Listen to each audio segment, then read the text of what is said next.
Maraming salamat po sa pagtangkilik ng ating video. Hinihikayat ko po kayong mag-like and subscribe para ma-update kayo sa susunod na nakabanata. Tara at umpisahan na natin. Tapos marinig ang pipi na pangangatuwiran ng security guard, si Gerald ay sumimangot ng bahagya bago sumagot, hayaan siyang tumingin.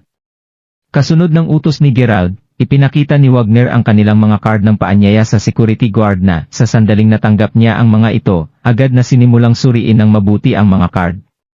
Gayunman, si Gerald ay hindi na ang taong naive na dati niya. Mayroon na siyang ideya kung ano ang napunta sa security guard at Zoe. Napansin na ang gwardiya ay may suot na earphone, ginamit ni Gerald ang kanyang pinataas na perceptive hearing upang makinig sa kanilang plano. Agad na kinikilala ang tinig ni Zoe, narinig niya ang kanyang utos, ilayo mo sila, at tiyaking siya sa atin ang background ng kabataan. Kung siya ay tunay na mayaman, kung gayon maaari rin nating ayusin ang isang tao na i-blackmail ang mga ito. Naririnig iyon, hindi mapigilan ni Gerald ngunit ngumiti ng mapait. Nabanggit na ni Wagner na ang mga Minshals ay mayaman lamang dahil sa kanila na umaasa sa parehong mga pagnanakaw at pagnanakaw. Pagkatapos ng lahat, ang mga ninuno ng pamilya Minshal ay lahat ng mga pirata. Matapos marinig ang mga plano ni Zoe, talagang sinubukan ni Gerald ang kanyang pinakamahirap na hindi sumabog ang pagtawa. Pasensya, mga Ginoo, ngunit pagkatapos na tingnan ang iyong mga tiket sa pagpasok, mukhang peking sila. Dahil dito, mangyaring umalis, yungol ng bantay. Fake? Paano ang impyerno ay peking? Mas mahusay mong bigyan ako ng isang tamang paliwanag, agad ito, sigaw ni Wagner habang siya ay agad na tumayo, ngayon ay nagagalit sa galit. Maaari naming patunayan na sila ay peking, sigaw ng mga kaibigan ni Yasmin sa asul na sila rin ay tumayo mula sa kanilang mga upuan. Kasunod nito, ang gitnang may edad na mula sa pangkat ni Yasmin, na parehong tao, na nagsabi sa mga batang babae na pumasok sa lugar ng mas maaga idinagdag, kilala namin ang binata. Pumunta siya kay Gerald Crawford at galing siya sa Mayberry. Gayunpaman, ang pinakamahalagang bagay na dapat tandaan ay siya ay isang mahirap na mag-aaral. Oo. Parehong siya at ang lalaking iyon ay tumigil sa pintuan kanina, alam mo. Nakita ko sila sa telepono nang mas maaga nang pumunta ako sa banyo. Dapat binili nila ang mga peking tiket noon, sigaw ng isa pang babaeng kaibigan ni Yasmin. Ito ay matapat na malinaw kung bakit nila ginagawa ang lahat ng ito. Pagkatapos ng lahat, ang sinumang may kamalayan ay maaaring sabihin na ang security guard ay isa na kabilang sa pamilyang Minshal. Sa pamagitan ng paglakad ngayon at pakikipagtulungan sa Minshals, nagkaroon ng pagkakataon na ang pamilya na iyon ay magkaroon ng mas malalim na impresyon sa kanila.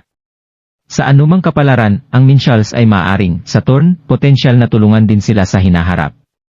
Ano pa, ito rin ay isang pagkakataon para sa kanila upang makilala ang mas maraming mga ngalakal. Isang mahirap na estudyante. Paano niya pinamamahalaan ang pag-sneak sa lugar na ito? Habang nagsimulang talakayin ang iba sa lugar, si Yasmin mismo ay tumingin kay Gerald bago sabihin, alam mo, ikaw ay isang matapat na tao sa nakaraan. Upang isipin na magtatapos ka tulad nito. Tingnan, kung talagang napunta ka rito upang makakuha ng higit pang pananaw, pagkatapos ay dapat kang tumuon sa pagkamit ng pera ng maayos. Kung mayroon kang lakas upang gawin ang mga hindi kinakailangang bagay, maaari mo ring gamitin ang enerhiya na iyon upang gumawa ng mga part-time na trabaho. Hindi ka lamang makakapasok sa isang kaganapan sa antas ng klase ng lipunan na lahat ng willy-nilly. Nanonood habang nanginginig si Yasmin, agad na nagsimulang tumingin si Wagner upang makahanap ng sinumang nakakakilala sa kanya. Sa kanyang pagtataka, walang sinuman sa loob ng maluwang na auction house na tila mga lokal maliban sa mga mula sa pamilyang Minshal. Well, anuman, kung ang mga tiket ay totoo o hindi, ang pangunahing pokus ay mayroon pa rin tayong pera upang bilhin ang mga halamang gamot dito, hindi, sabi ni Gerald sa sandaling iyon habang siya ay umiling, isang mapait na ngiti sa kanyang mukha. Kasunod nito, lumingon siya sa mga organisador bago idagdag, sigurado ako na hindi sinasadya ng mga organisador na mawala sa isang pagkakataon upang kumita ng pera, tama. Kung talagang makakakuha ka ng sapat na pera upang bumili ng mga halamang gamot dito, tiyak na ikaw ay isang kilalang panauhin sa amin, Ginoo, sagot ng isa sa mga organisador. Pagkatapos ng lahat, totoo ang sinabi ni Gerald. Nais lamang nilang kumita ng higit pa at hindi nila gaanong pakialam kung may mga tiket ba sina Gerald at Wagner o hindi. Nang marinig iyon, hindi alam ng bantay kung ano pa ang sasabihin. Bilang isang resulta, huminga lang siya ng malalim bago lumingon. Paano nakakainis, grumbled Wagner galit. Siyempre, naramdaman din ni Gerald, at hindi niya papayagan na mangyari ang nasabing insidente nang walang anumang mga kahihinatnan. Matagal nang umalis ang bantay, lihim na sinaksak ni Gerald ang isang strand ng buhok sa bantay. Panahon na upang magamit ito. Matapos ang ilang mga hakbang lamang mula sa kanila, biglang nagsimulang nanginginig ang security guard. Ang susunod na bagay na alam ng lahat, bigla niyang pinakawalan ang isang kakilakilabot na pagngangalit. Ang kanyang pag-ungol ay nakakagambala na ang pag-andar ay kailangang pansamantalang huminto habang ang lahat ay nakatitig sa malakas na tao. Habang patuloy na nangyari ito, ang gitnang may edad na nakaupo sa tabi ni Yasmin, na nagpunta sa pangalan ni David Stubbs, ay tinangka na masira ang awkwardness sa pamamagitan ng pagdedeklara, "Alam mo, sigurado ako na hindi niya makukuha ang pera na inaangkin niya." Pagkatapos ng lahat, nasa harapan kami ng pamilyang Minshall. Ang karangalan at reputasyon ng pamilya Minshall ay tiyak na hindi maapektuhan ng isang katulad niya. Nang marinig ang kanyang pag-ulog, marami sa kasalukuyang mga miyembro ng pamilya ng Minshall ay agad na tumingin kay David na may paghanga sa kanilang mga mata. Gayunpaman, walang inaasahan kung ano ang darating sa ilang segundo lamang. Ang isang malakas na tunog ng pagdulas ay maaring marinig at halos lahat ay tumahimik. Ang security guard mula sa dati ay sinampal lamang si David ng direkta sa kanyang kaliwang pisngi. Tinapik ang namamaganyang pisngi, pinakawalan ni David ang ilan sa kanyang mga nasirang ngipin habang siya ay miserably sinabi, "Iyo. Bakit mo ako sinampal?" Natigil ang bantay ay sumagot lamang, "Hindi ko rin alam." Bago pa man makagawa ng retort si David, agad siyang sinampal sa kabilang pisngi. "Ginoo." "Mga Stubbs," sigaw ni Yasmin, tunog na labis na nag-aalala habang tinitingnan niya kung gaano kalaki ang karamihan sa kanyang mukha. "Ano sa mundo ang ginagawa mo, Wolfie?" Hiniling ni Zoe sa isang matigas na tono habang tumayo siya mula sa kanyang upuan. "Pakinggan mo muna ang paliwanag ko, Miss," sagot ni Wolfie sa pagbibitiw habang naramdaman niya na lumingon ang kanyang katawan upang harapin si Zoe bago maglakad papunta sa kanya. "Sapat na iyon. Ayokong marinig." "Hold on. Ano ang balak mong gawin?" sabi ni Zoe habang pinapanood niya si Wolfie na itaas ang kanyang mga kamay sa pagkuha ng mga hakbang mula sa kanya. Nang walang babala, hinawakan ni Wolfie si Zoe sa pamagitan ng kanyang dibdib. Agad na sumisigaw bilang tugon, pagkatapos ay sumigaw si Zoe, "Paalisin mo ako, bastard ka." Kasunod nito, ang iba pang mga gwardiya ay agad na tumakbo upang idrag si Wolfie. Nang makita iyon, agad na lumuhod ang terrified na si Wolfie habang siya ay sumigaw, "Miss. Hindi ko ito ginawa ng kusang loob." Hindi rin siya nagsisinungaling tungkol doon. Para sa ilang mystifying dahilan, tunay na wala siyang kontrol sa kanyang katawan kanina. Gayunman, si Zoe ay wala rito. Malalim na namumula, siya ay sumusunod sa pagtuturo sa kanya ng isang aralin. Ito ay sa sandaling iyon nang biglang nagsimulang gumalaw muli ang katawan ni Wolfie. At ang lahat ng mga mata ay agad na lumawak habang ang nakaluhod na lalaki ay sumakay sa damit ni Zoe bago ito hilahin. Gamit ang damit na shredded sa gitna, ang mas mababang kalahati ng kagandahan ay ganap na isiniwalat, isab para sa bahagi na sakop ng kanyang mga undergarment. Habang sumigaw si Zoe sa takot sa pangalawang pagkakataon ngayong gabi, marami sa mga kalalakihan sa silid ang nakatagpo sa kanilang sarili. "Demon! Ano ang paningin? Bastard! Nag-uusap ka, bastard?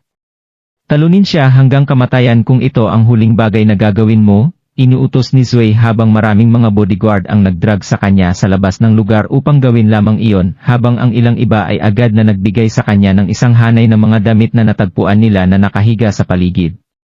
Tumahimik ang lahat sandali matapos na umalis si Zoe sa eksena sa halip awkwardly. Gayunman, si Gerald ay may malabong ngiti sa kanyang muka sa buong oras. Kapag ang mga bagay ay huminahon ng kaunti pa, ang auksyon ay nagpatuloy lamang, na nagpapanggap na walang nangyari. Matapos malinis ang kanyang lalamunan, sinabi ng host, "Alright, tungkol sa susunod na damong gamot, tiyak na masuri ang iyong pananaw. Iniharap namin sa iyo, ang Wycerice herbs." "Oh? Kaya mayroon din silang damong gamot dito," bulong ni Gerald sa kanyang sarili sa sorpresa habang siya ay nag-iling ng iba pang mga saloobin. "Sinabi ko sa iyo, hindi ba, Mark Crawford? Ang lahat ng mga uri ng pambihirang mga halamang gamot ay matatagpuan sa auksyon ng gamot. Sabihin mo lang ang pangalan at magkakaroon sila nito," sagot ni Wagner na may ngiti. Malinaw siyang nasa mabuting kalagayan matapos na masaksihan ang lahat ng nangyari. Dahil espesyal ang halamang gamot na ito, ang panimulang presyo ng pagbid ay $3 milyong, idinagdag ang host. Nang marinig iyon, ang natitirang mga miyembro ng pamilya ng Minshall ay tumingin sa bawat isa sa pagkadismaya. Nang maglaon, ang isa sa kanila ay sumigaw, $3 milyong. Matapos sabihin iyon, agad silang tumingin sa paligid upang makita kung may mag-aalok ng mas mataas na presyo kaysa doon. Mula sa kanilang mga reaksyon lamang, maliwanag na ang mga Minshalls ay interesado din sa Wickerish Herbs. Maaari ba nilang malaman ang mahiwagang epekto ng Wickerish Herbs? Naisip ni Gerald sa kanyang sarili, sa halip ay nagdududa. Kasama nito, sumigaw si Gerald, $5 milyong. Matapos bigyan siya ng isang babala sa babala, ang Minshalls ay sumagot sa pamagitan ng pagsigaw, $7 milyong. Banal? Ito ay sa $7 milyong muli, sigaw ng isang tao mula sa karamihan ng tao, habang ang isang pag-aalsa ay nagsimulang muling paggawa ng serbesa. Kung nagustuhan mo ang mga ganitong video, huwag mong kalimutan mag-like and subscribe. Panoorin mo na rin ang mga naunang kabanata para lalong maubos ang oras mo.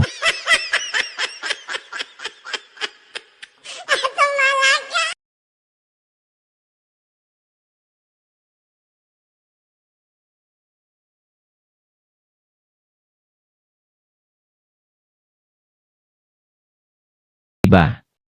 Baka nga. Paano siya nakalusot sa lugar na ito? Mukhang nakapunta na siya sa ibang auction noon. Hindi mo na pwedeng bawiin ang presyo na binigay mo pagdating sa mga ganitong events. Mayayari siya kung wala ng ibang tao na magbibigay ng mas mataas na presyo. Mga kaibigan ni Yasmin ang nagsalita at pareho silang nagulat at walang magawa sa presensya ni Gerald, lalo na't ibinigay niya ang halaga na iyon. Ang pinakamataas na presyong ibinigay ngayon ay umaabot ng $1 milyong. Inakala nila na titigil na ang bidding para sa herb na iyon kapag umabot na ito ng $2 million. Nabigla ang lahat ng magbid si Gerald ng $7 million. Habang nag-uusap sa bawat isa tungkol dito, bigla namang umupo ang matabang lalaki na nagbig ng $2 million. Gayunpaman, tumingin ang mataba kay Zoe pagkatapos ng pangyayaring ito. Nakaupo si Zoe sa VIP seats at pumikit ang kanyang magagandang mata bago siya suminyas ang isang security guard na nakatayo sa gilid. Nang makita iyon, ang gwardiya na humarang sa daanan nina Gerald at Wagner sa pintuan kanina ay agad na pumunta sa kinaupuan ni Gerald bago niya sinabing, "Magandang gabi. Excuse me pero kailangan naming suriin ang inyong mga invitation card. Sinasabi mo sa akin na sa lahat ng tao dito, ang invitation namin ang kailangan mong tingnan. Hindi ba kalokohan ito?" Sagot ni Wagner nang huminga siya ng malalim habang nanginginig siya sobrang galit. "Mataas ang binigay mong bidding at gusto lang namin masigurado kung hindi kayo pumunta dito para manggulo lamang. Kailangan namin ang iyong kooperasyon.